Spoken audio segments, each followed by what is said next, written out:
তারা বিদেশে টাকা পাচার করে, ভোগবাদিতে লিপ্ত হয়, আগে নিজের পরিবার বিদেশে পাঠায়।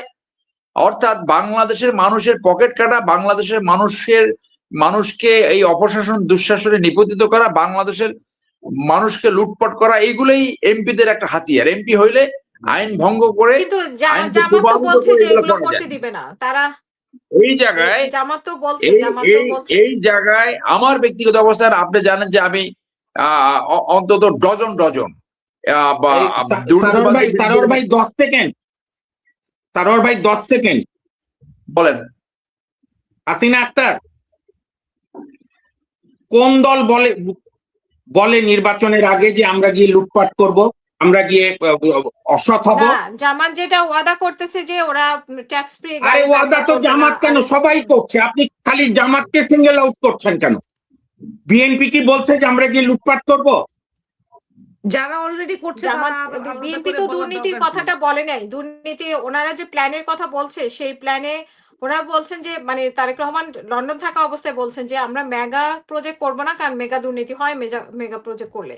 আর ওনার যে সেইটা তো দিন আসলে দেখা যাবে। জামাত তো ক্ষমতায় ছিল, সেই বক্তব্যে আমরা দুর্নীতির ব্যাপারে শক্ত কোনো অবস্থান দেখিনি। এই জন্য সেইখানে আবার জামাত তাদের বক্তব্য রেখেছে। আর জামাতকে যেহেতু আমরা অতীতে কোনোদিন ক্ষমতায় দেখিনি, সেহেতু আমরা আস্থা রাখতে পারি কিনা সেটা একটা প্রশ্ন। না, আপনার একটা জনপ্রিয় মিডিয়া একটা অত্যন্ত ভ্রান্ত খবর দিচ্ছেন। জামাত 71-এ ক্ষমতায় ছিল পাকিস্তানি হানাদার বাহিনীদের সঙ্গে, 2001 থেকে 6 পর্যন্ত ক্ষমতা শেয়ার করে। কি বলেন? মানে ক্ষমতা শেয়ার করেছে কিন্তু ক্ষমতায় একক। তারা এই ধরনের একটা বয়ান সামনে এনেছে, এটা ঠিক, কিন্তু সেই বয়ানটা কতটুকু তারা মিন করবে সেটা জনগণ সামনে দেখবে। কারণ তাদেরও চরিত্রের অংশ হলো যে তারা সুইপ করে, এবং যে দল নিজেদেরকে বাঁচাবার জন্য আওয়ামী লীগ সেজেছে, অর্থাৎ কত বড় কাওয়ার, তাদের আওয়ামী লীগ শাস্তি হয়েছে, ছাত্রলীগ, যুবলীগ, হঠাৎ করে উদিত হয়েছে অনেকে। গত 15 বছর অনেককে দেখাই যায় নাই, সেরকম লোক এখন সামনে উদিত হয়েছে, বিরাট বিরাট বয়ান সামনে আছে। এটাও কিন্তু ডেঞ্জারাস সাইন। আপনি বিপদের সময় 2009 থেকে 24 পর্যন্ত নিজেকে বাঁচাবার জন্য আওয়ামী লীগ সাজছেন, আর এখন আপনি আইসা বিরাট বয়ান সামনে এনেছেন।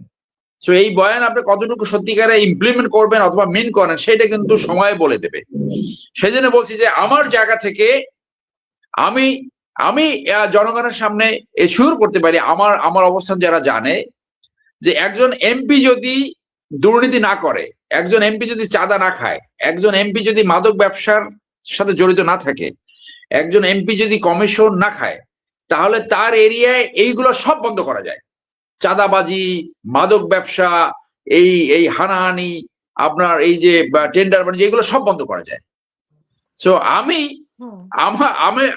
আমি যদি সুযোগ পাই, আল্লাহ যদি আমাকে সুযোগ দেয়, জনগণ যদি সেই সুযোগ দেয়, সেইটা দেখবে বাংলাদেশে 2-3টা ভালো উদাহরণ অবশ্যই আছে। একজন ব্যারিস্টার মইনুল বাকশালের বিরুদ্ধে প্রতিবাদ করে তার এমপি পদ ছেড়ে দিয়েছিল, আরেকজন ABM মুসা। সো এই উদাহরণ যে একেবারে নাই, আর হাতে কোনো 1-2জন এই ট্যাক্স ফ্রি গাড়ি নেয়নি। সো আমি যেটা প্রচার করি, যেটা নিয়ে কাজ করি, দুর্নীতির বিরুদ্ধে, আমি মনে করি যে ভালো মানুষের উচিত হবে এমপিদের যে ট্যাক্স ফ্রি গাড়ির যে বিধান, এই বিধানটা বাতিল করা, তাদের যে এই প্লট পাওয়ার যে বিধান, এই বিধান বাতিল করা, এগুলো সব বৈষম্যপূর্ণ। তো আমি সেইগুলো নিয়ে কাজ করবো, যেটা ভালো হয় জনগণের পক্ষে। একদম প্রায় শেষের দিকে, তো আমি শেষ করছি। আমি এইটুকু বলে আমি আগে বলে নিচ্ছি, আমি চলে যাব। I also take leave. সেই জন্য আমি বলছি যে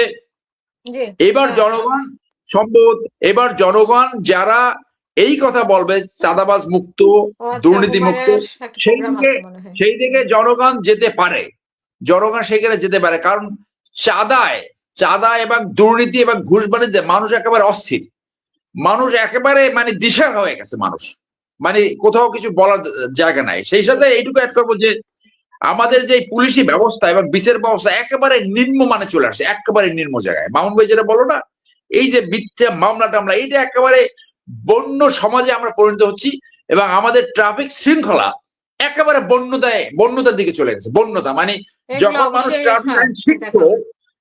মানুষ ট্রাফিক আইন শিখতো, যে ট্রাফিক আইন উন্নত দেশে যেখানে আসে শুরু থেকে, যে প্রথম মানুষ অ্যাপ্রোভে চলে, ওই জায়গায় আমরা এখন খুঁজছি ট্রাফিক শৃঙ্খলায়।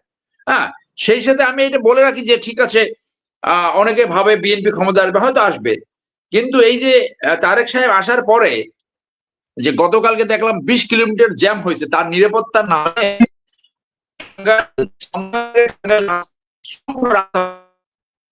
এখন যেখানে যায় সেইখানে, এইটা তার নলেজে যাওয়া উচিত যে পুলিশ অতিরিক্ত বাড়াবে, হয়তো বা ওই আওয়ামী লীগের পুলিশ, কারণ 2015 বছর সব আওয়ামী লীগের পুলিশ তো নিয়োগ হয়েছে, তারা করে কি এখন রাস্তা সম্পূর্ণ বন্ধ করে দেয়।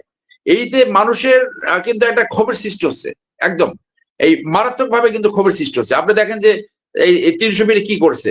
তো আমি মনে করি যে উনি লন্ডন থেকে যে জবাবদিহিতা শিখে আসছেন, যে লন্ডনের যে ওয়েস্টমিনিস্টার ডেমোক্রেসি, সেইগুলো যদি না এখানে আনতে পারেন, এই এখনই যে তার অতি উৎসাহে সব রাস্তা বন্ধ করে দিচ্ছে, এইগুলা মানুষ অপছন্দ করবে, একসময় কিন্তু অপছন্দ করা শুরু করবে, সেই দিকে তাদের লক্ষ্য করা উচিত বলে আমি মনে করি। ধন্যবাদ। আমি একটু